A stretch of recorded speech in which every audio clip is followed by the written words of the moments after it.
Hi everybody, thanks for your patience. It's not an easy thing to talk about your work without getting lost into details, so I'll try to get on point and focused. I'm a French Syrian artist, and I'm saying this because it's relevant to the kind of themes I work on and I research. And so this title, which is it's a terrible title, but when you put your work together, you just realize the streaks that run through all your different projects. And I realize that this is what I tend to always do, is try to salvage things that are sacred to me, that I feel are completely destroyed or lost in the ruins. So I will talk to you about a place in Syria called Ma'loula. And so this first project comes with a story. So Ma'loula is a village in Syria that's Aramaic speaking. It's a very, very beautiful Christian village in the mountains. And I visited it when I was young. And I had this experience in one of the churches of all these icons lined up on the wall. And people were just worshipping, coming to worship. And it was a very dark space. And after looking for a while, I realized that all the icons had no faces. Their faces had gone completely black.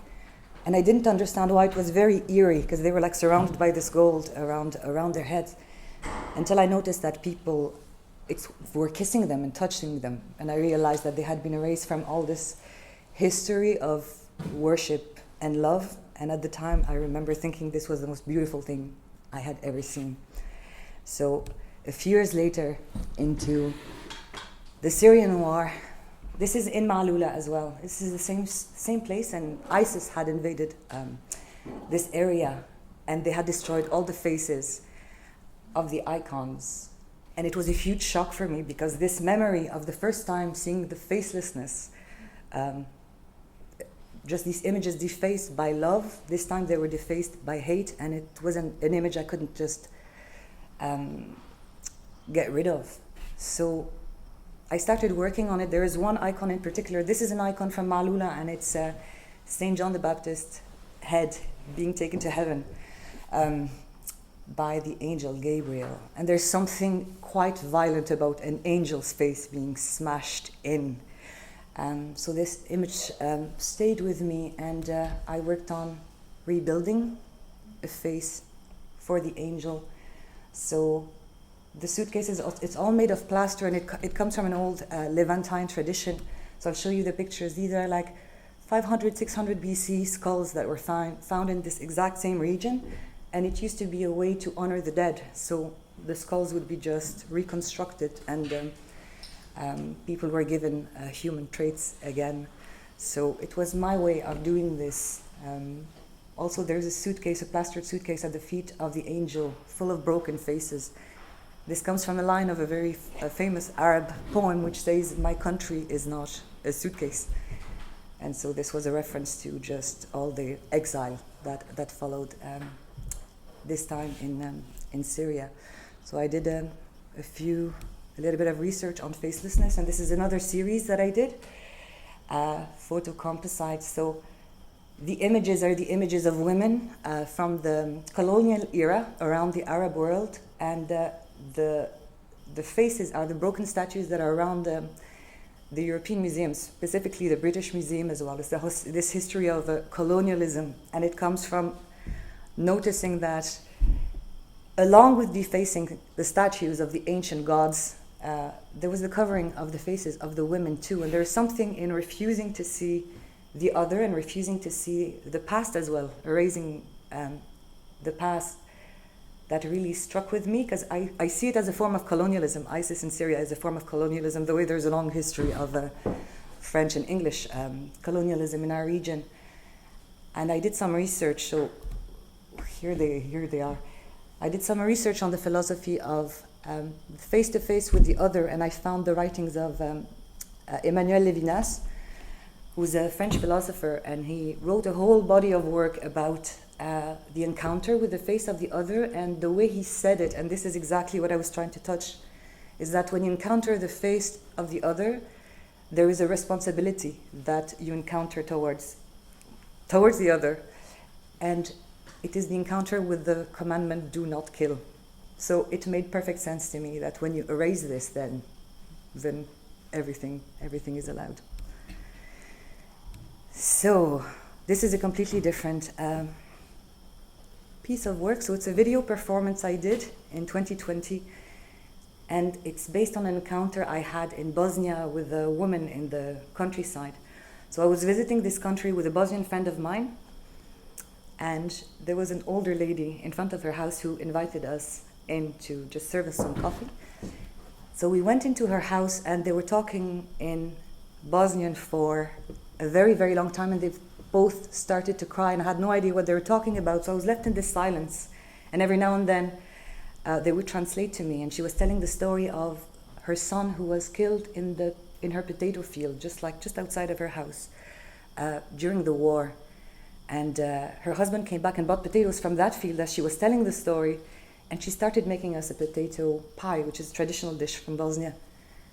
And she made it, and she cried, and it lasted a very long time, and at the very end she served us this dish, and it felt like eating his flesh. It was this notion of transubstantiation that you find in the Christian rite. I felt like for the first time I understood what it meant. And so this performance is the ritual washing, because it's a Muslim country, Bosnia, and she had to wash herself and pray on his body. So it's the washing, but made with earth instead of being made with water. It refers to ethnic cleansing, to the soil in which she's buried, to the soil that feeds this family still. And instead of a call to prayer, there's an ancient Bosnian song in the background, layered like the minarets when they call for prayer. The Bosnian song says, "Where are you?" And this kind of music is called sevdah, and it was believed to be it was the name of black bile, and it was believed to be where the center of emotions are, and a way of cleansing yourself through music. I'll play a bit of it for you. Janaza is the name of the prayer for the dead. So this is another project of mine called Jannah. Jannah means paradise in Arabic. And it's just the way you remember childhood memories. Sometimes you embellish them, especially if you have lost something. And so this was an installation in an abandoned house that I found in Menlo, outside of Galway. I was working on the body as a retainer of memory, and when the war in Syria started, my mother became very sick, and very strangely, she developed a cancer in her breast on the side of the heart. And I am convinced that the two have something to do together. So this old house in ruins was a way for me to imagine the body in space, and it was filled with sounds, recorded voices of my family members, some in Syria, some in Canada, who had to run away from the war and were living in Canada, and my mother talking about her childhood. So people walked into that space, and there were all these voices with no translation talking in Arabic, and then projections of moments where my family were very, very happy, and they were dancing in different rooms. And most of the objects as well were personal objects that I brought back from Syria, and others were given to me by the neighbors, which was an incredible experience. They opened their attics and their sheds and just gave me these really ancient objects that I could just use to put voices inside of them. So this is just a small video I did because it's impossible to photograph. It was so dark. So people just arrived and they had to listen to a recording before they entered, and told them a story. So this is an edit of the recording they were listening to before entering. We stand in front of it. It is exactly the way you remember it. Or maybe not. Maybe it doesn't look at all the way it used to be in your memory. But somehow, the way it happens in dreams, you know it is your childhood house. Okay, so this is the last project I'd like to talk to you about. Its title is Barzakh, and in Arabic it means the barrier between the visible world and the invisible world. So on one side is the living, and on the other side are the departed, and it's a place that we can cross and be visited in our dreams. So it started off, I was working as a volunteer for Krina Galway. It's a resource center for asylum seekers, and I was an Arabic interpreter for them. So I got to meet people from all around the world who speak Arabic, from Darfur, Sudan, Lebanon, Morocco, everywhere. And during this encounter, we were preparing them for the IPO, so they had to tell the whole story of what happened to them in one sitting. And it's a very strange experience, especially when you're not supposed to react, you're just their voice in English. So it happened in my family too. Some members of my family actually took that journey across the sea. They all had taken that journey across the sea. And one thing that was really striking about their telling of their stories, they all insisted that they made it there, but others hadn't, as if they really wanted us to include this. It was fully part of their stories, all the ones who didn't arrive on that land. So there was a story missing. There was like the shore you leave, the shore you reach, and in between there is this absence. And I was thinking about how impossible it is to tell this story. So it stayed in my head for many years, actually. And I was visiting the south of France one summer, and it's that same sea, that same Mediterranean Sea that has turned into a cemetery for me, because I had heard these stories so much that I cannot look at it anymore without thinking about all the people lost in it. So on the shore of the Mediterranean Sea, there is a small town, and underneath the church, in the crypt, there is the patron saint of the gypsies. So Roma gypsies and European gypsies, and her name is Saint Sarah Lakali. I always wanted to see her because she's very, very known. And she's a stranger in that church. She's underneath, she's not recognized as a saint, but the gypsies adore her, and she's the patron saint of the landless. When I heard her story, the two stories connected together, she has the same story as all these people. She left the Middle East, fleeing persecution, took a small boat without oars or sails, and landed on the shores of Europe. And she's dark, she's other, she's different, and she's in this completely dark and other space as well.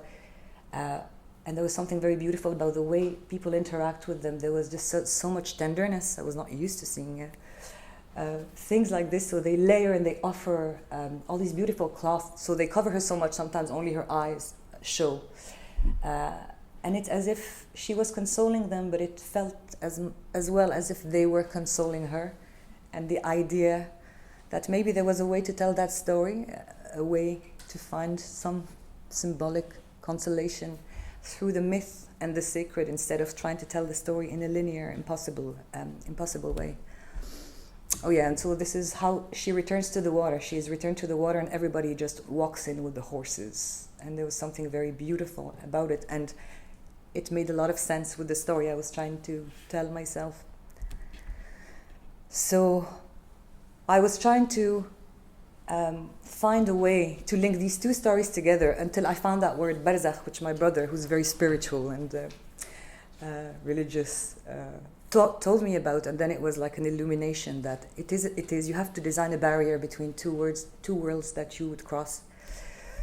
So there were two spaces that I designed. The first one was the surface, like the world we know. So I spent a winter with a friend of mine. Actually, his father did the crossing himself, and it mattered to me very much. He had crossed the sea from Morocco a generation ago, and his body holds that story. So we took loads of photos with a suitcase inside the water all throughout the winter. And so there was a corridor with these pictures that you saw hung on the wall. And then the suitcase that we used in the video was then hung on the wall, and inside the suitcase there was the sound of the surface of the waves. And if you looked in, then you saw a man walking into the sea, dressed very, very well, like he's gonna get married, because often we say in Arabic when someone dies before getting married that he got married in heaven. So on the other side, so then you entered the mythical world, the poetic world. There was this figure there that is inspired by the patron saint shape. Actually, I'll show you the next slide because it's clear. So I just imagine if she woke up, what would happen if the saint opened her eyes and woke up and everybody is touching her, and what sort of offerings would be given to her. So there's all these hands, and they're a reference to the hand of Fatma, which is a protective hand that people wear in the Middle East, but they're also the hand that clasp onto the emptiness. I read a lot about this as well, about what it feels like and how people wrote about drowning.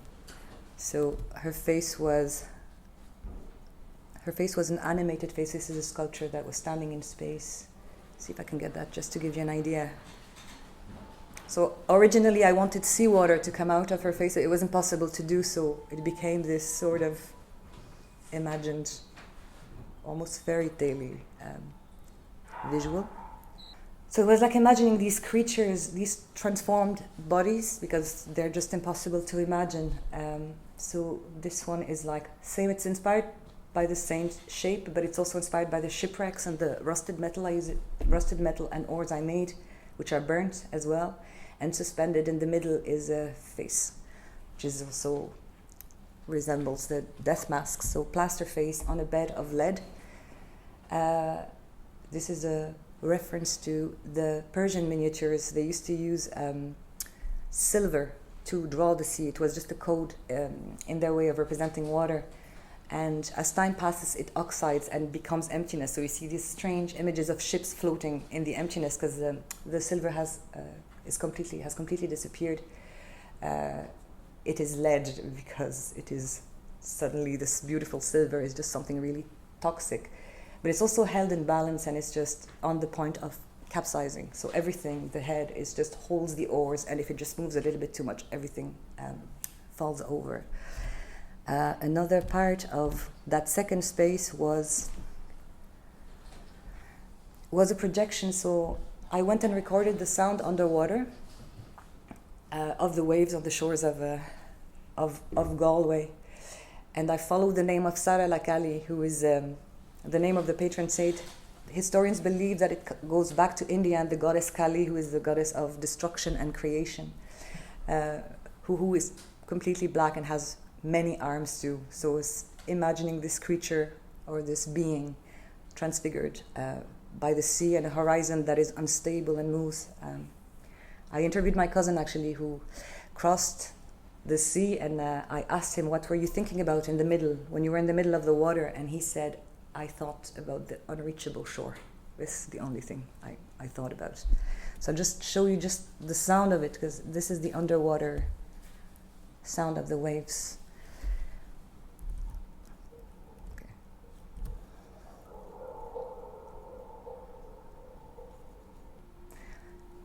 So this note there is just a single sound of a whale. So it's a broken song. Normally it doesn't sound like this. It just has loads of variation, but it's this very lonely note that repeats itself again and again. And I was researching the myths about the sea, and the whale is almost always represented in almost every culture as the memory, the keeper of memory, and also the creature who comes and swallows the world when it goes too wrong and spits it out again. So this is it. And here,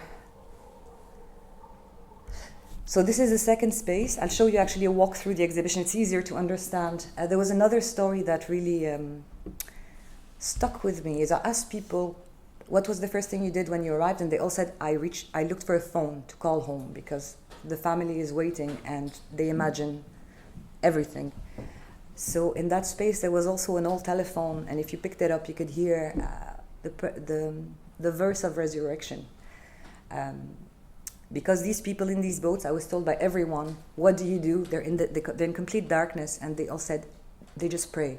And it's a very strange image to imagine the darkness, the waves, and a boat, like a small shell, just full of prayer rising and not finding any answer. So it was imagining an answer from the other side. And I'll just show you a walk through that here.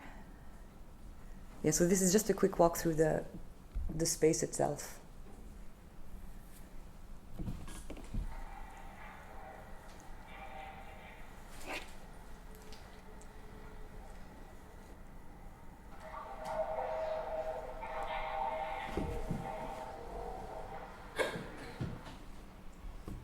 Okay. Yeah, I just have one last very short video just to let you hear properly just the what was inside the phone because I found it very beautiful. And the words say, how can you doubt that your bones would not be returned together one day? That's it. Thank you.